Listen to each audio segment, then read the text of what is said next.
Hey, this is Greg. Welcome to the channel. So the yield curve has inverted. You've heard about this on all the financial channels. You've read about it. You've heard that it could signal a recession. But the question is, what is the bond market actually telling us, and how good of an indicator is it to actually predict a recession? So in a normal bond market, the shorter maturities have lower rates of return or interest rates on them, and the longer maturities have higher rates of return or higher interest rates. In an inverted yield curve, it sort of flips around, and the shorter maturities equal or go greater than the longer maturities, and this is not normal, and it typically signals a recession. Now, what caused me to want to make this video is that when you listen to CNBC, Fox Business, Bloomberg, whatever it is, guys come on and they talk about the inverted yield curve, but they never talk to you about what causes the inverted yield curve in terms of the actual trading of the bonds. So I'm going to talk a little bit about that now. When I was on Wall Street, I spent most of my time in the fixed income market as an investment banker, meaning that I worked on bond issues for corporations and in the beginning of my career for states and municipalities. During that time period, I figured out that people that are in the bond market and people that trade bonds are generally the smartest people on Wall Street as compared to those who trade stocks. Why that is because the bond market is really much more complicated than the stock market in the sense that it's very mathematical.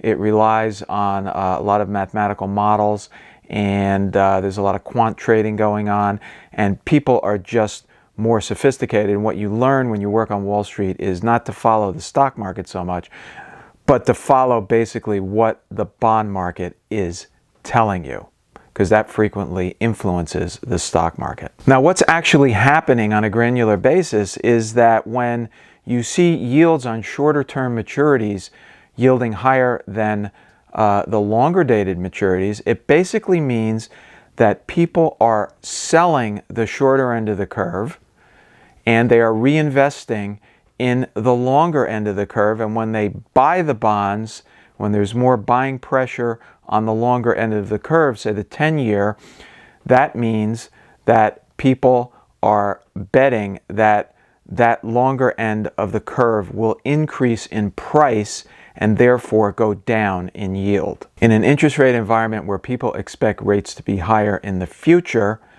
they would typically be buying or investing in the shorter end of the curve, keeping their money liquid in the less volatile portion of the curve, with the expectation that at a future date rates would be higher on the longer end of the curve, and they would liquidate those securities and and reinvest the money at higher rates of return.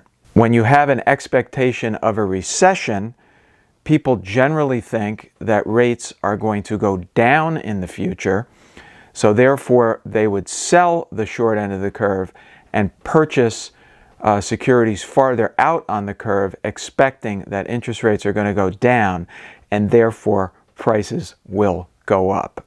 I know it's somewhat confusing, but that's the way the bond market works. So you can see if people are selling the short end of the curve and buying the long end of the curve, you can see that the yield curve will flatten, and that's exactly what's going on presently. Now, this might sound somewhat counterintuitive because you say to yourself, well, wait a minute. The Fed's raising rates, so why are people expecting that rates are going to be lower in the future and therefore discounting, if you will, a recession? Well, I think what this is telling you is that the bond market does not believe rates are going up in the future. What this is telling you is the bond market is signaling that with the Fed raising rates and with inflation at historic highs, the economy is going to slow down, and therefore bonds on the longer end of the curve, their prices are going to go up, and therefore yields are going to go down in the future. Okay, so let's take a look at where the bond market actually is here, and we'll compare the different yield maturities and see what's actually going on here. Here is the benchmark 10-year Treasury note today, exactly where it is trading as of the date of making this video. And you can see it's yielding 2.33%, right? If we go down here further to look at the other yields on the yield curve, keeping the 10-year up here, you can see the shorter end of the curve, the 1 month, 3 month, 6 month, 1-year Treasury, they're all yielding below the 10-year. The 2-year is, roughly on top of the 10-year, so that hasn't inverted, although a day or two ago it was inverted. But if you look at the 3-year note, it's above the 10-year. And if you look at the 5-year, it's above. And if you look at the 7-year, it's above. So that part of the yield curve is inverted. It normally is not inverted.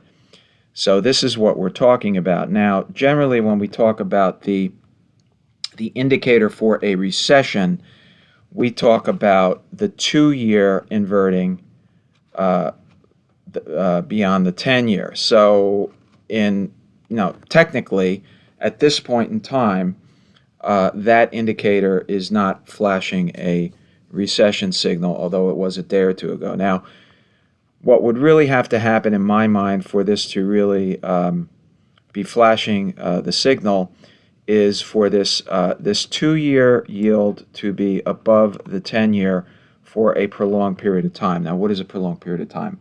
I don't know, a couple weeks, a month, whatever. But I think that the fact that these other maturities, particularly the 3-year and the 5-year, are above the 5-year is indicating that we are in that inversion type period.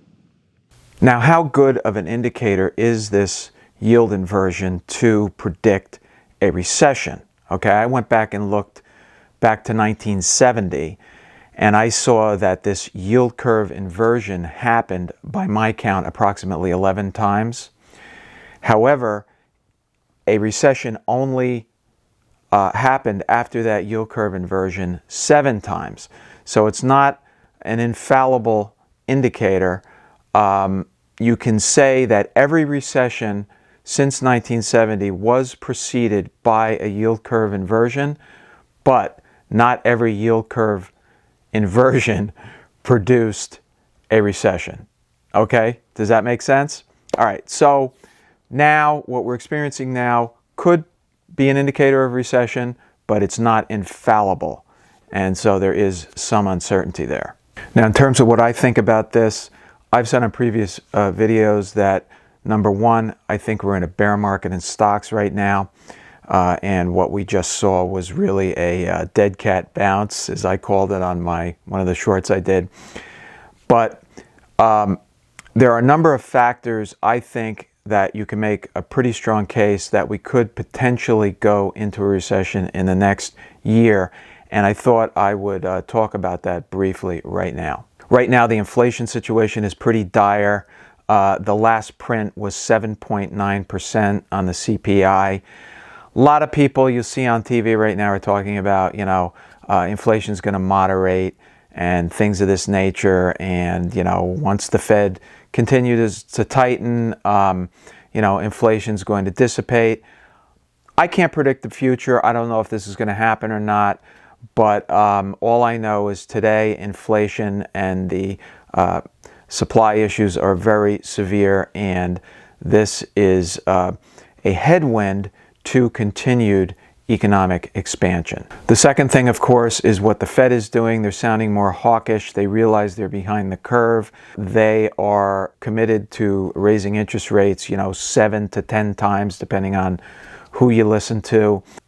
People are thinking that next month it's going to be a 50 basis point increase. Again, I don't know what they're going to do, but the thing is they are extremely behind the curve. I do not understand at this point in time how the Fed can do what they need to do with respect to inflation without causing more of a hard landing.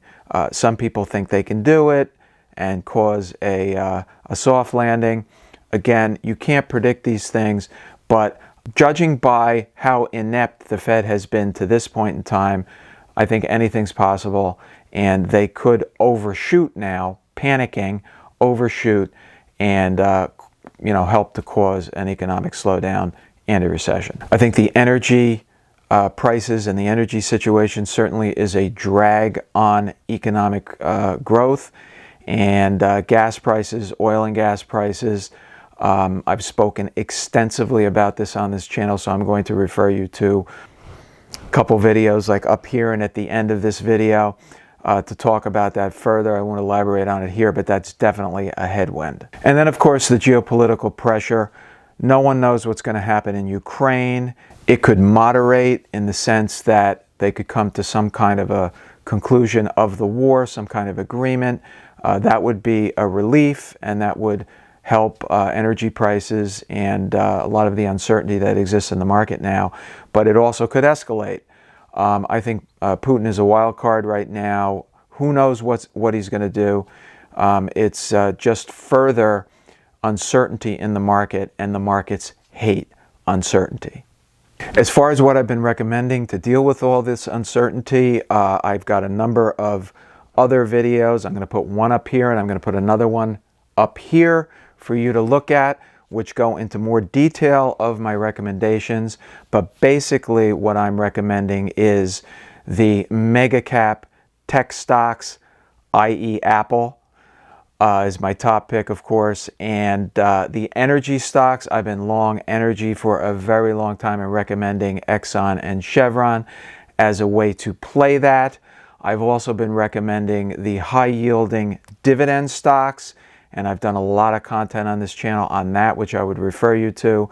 And I've also recommended that you go into commodities, either directly through the companies or through ETFs, and highly recommending the industrial metals. All right, so I hope you got some value out of this video. If you did, please like and subscribe and hit the bell so you get notified for future videos. Love to have you on board. On this channel, we talk about investing, we talk about the markets, we talk about the economy, and we try to connect the dots for you so you can become a better and smarter investor. Okay, so until next time, this is Greg, out.